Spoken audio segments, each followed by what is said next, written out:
Bonjour à tous, c'est Guillaume et aujourd'hui j'ai le plaisir de recevoir Valentine de First ID pour échanger avec moi autour du cookieless et des réseaux d'identifiants.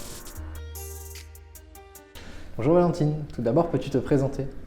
Bonjour Guillaume, merci beaucoup de me recevoir. Moi je suis Valentine, donc je suis directrice du développement et de l'accompagnement des clients chez First ID depuis un peu plus d'un an où j'ai rejoint les équipes fortes de 9 ans d'expérience en data dans la tech. Peux-tu nous en dire un peu plus sur First ID? First ID, c'est une start-up française qui a été créée en août 2022 par 4 experts des médias qui étaient vraiment avides de trouver une solution qui permette de connecter les marques médias et annonceurs entre elles facilement sans cookies tiers.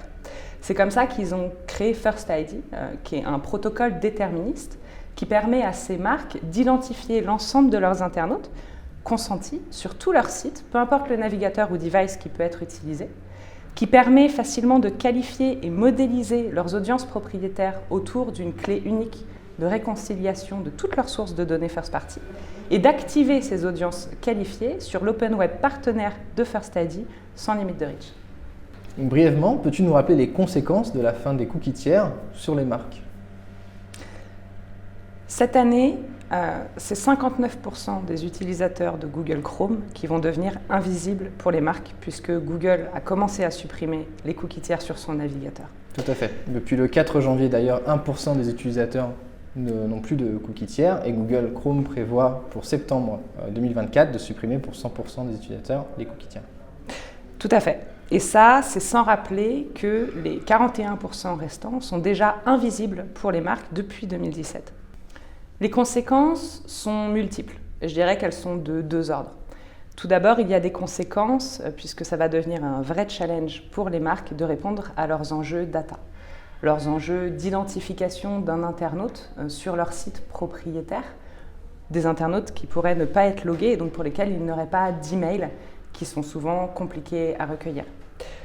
Et puis des enjeux de réconciliation de la donnée propriétaire. Comment et surtout quel référentiel client unique utiliser pour pouvoir maîtriser et contrôler sa connaissance client. Ensuite, il va y avoir des enjeux d'ordre média. Là, on va se retrouver face à des problématiques d'identification et d'adressabilité. Comment cibler ou retrouver un internaute sur l'open web? Comment mesurer la performance et la contribution des différents leviers qui sont engagés? Concrètement, pourquoi peut-on dire que First ID aide les marques à relever ces défis? First ID aide les marques à répondre à leurs enjeux data, d'identification et de réconciliation de leurs données, et médias, de ciblage et de mesure.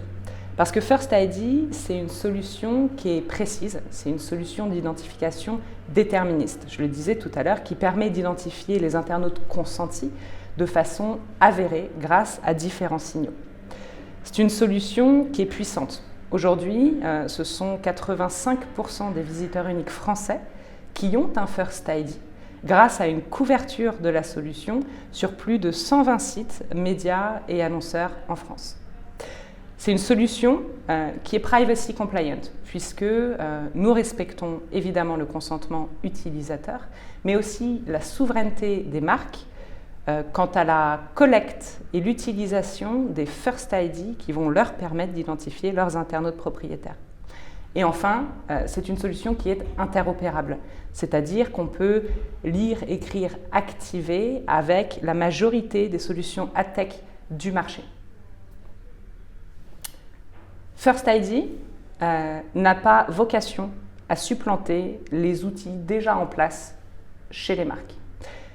Justement, ce n'est pas une régie, ce n'est pas une DMP, ce n'est pas un data provider.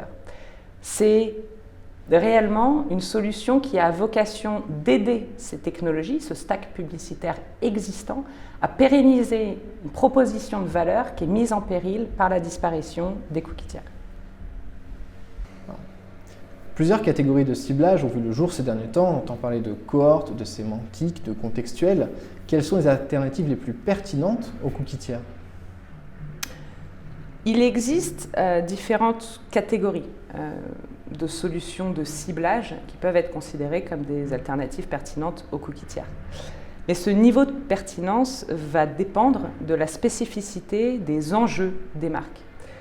C'est pourquoi il est essentiel que, préalablement au choix d'une solution en particulier, les marques définissent précisément leurs enjeux, mais également la gouvernance autour des projets data. Pour simplifier l'écosystème des solutions alternatives en place, je dirais qu'il y a d'une part les solutions qui permettent un ciblage de masse, qui répondent à des problématiques haut de funnel. Dans cette catégorie, on va retrouver des alternatives telles que le contextuel ou le sémantique, qui permettent d'adresser un environnement, un inventaire affinitaire, mais pas un internaute, donc qui fonctionne sans consentement utilisateur. On va également retrouver dans cette catégorie de ciblage de masse les ID de cohorte, puisque finalement les ID de cohorte permettent d'identifier avec un identifiant plusieurs internautes qui auraient un comportement de navigation qui serait similaire. Ensuite, on pourrait identifier la catégorie de solutions qui répondent à des enjeux milieu bas de funnel, dans lequel on va retrouver les réseaux d'identifiants, qui sont des solutions d'identification précises des internautes. Et pourquoi les réseaux d'identifiants sont des alternatives intéressantes? Il existe plusieurs catégories de réseaux d'identifiants. Il existe les identifiants probabilistes, qui vont se baser sur de la modélisation statistique pour identifier un internaute, et les réseaux d'identifiants déterministes, qui eux vont se baser sur des informations avérées d'identification des internautes. C'est d'ailleurs au sein de cette deuxième catégorie que First ID se trouve, puisque c'est une solution déterministe qui fonctionne server-side. Chacune des solutions qu'on va pouvoir retrouver dans ces catégories se base sur des technologies qui vont être un petit peu différentes. Et elles vont permettre aux marques, finalement, de cibler et d'identifier plus ou moins précisément leurs internautes et d'adresser ces internautes plus ou moins facilement sur l'open web. À quelques mois de la fin définitive des cookies tiers, il est donc essentiel que les experts data et médias s'emparent et adoptent les solutions alternatives.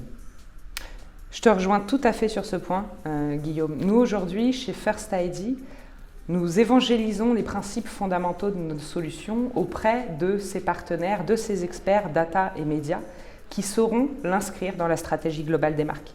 Finalement, on évangélise auprès de ceux qui accompagnent quotidiennement les marques dans leurs enjeux data et médias au global. Ceux qui, comme Elevate, sauront rassurer les marques quant à la robustesse et la pertinence de ces alternatives en général et évidemment de First ID en particulier.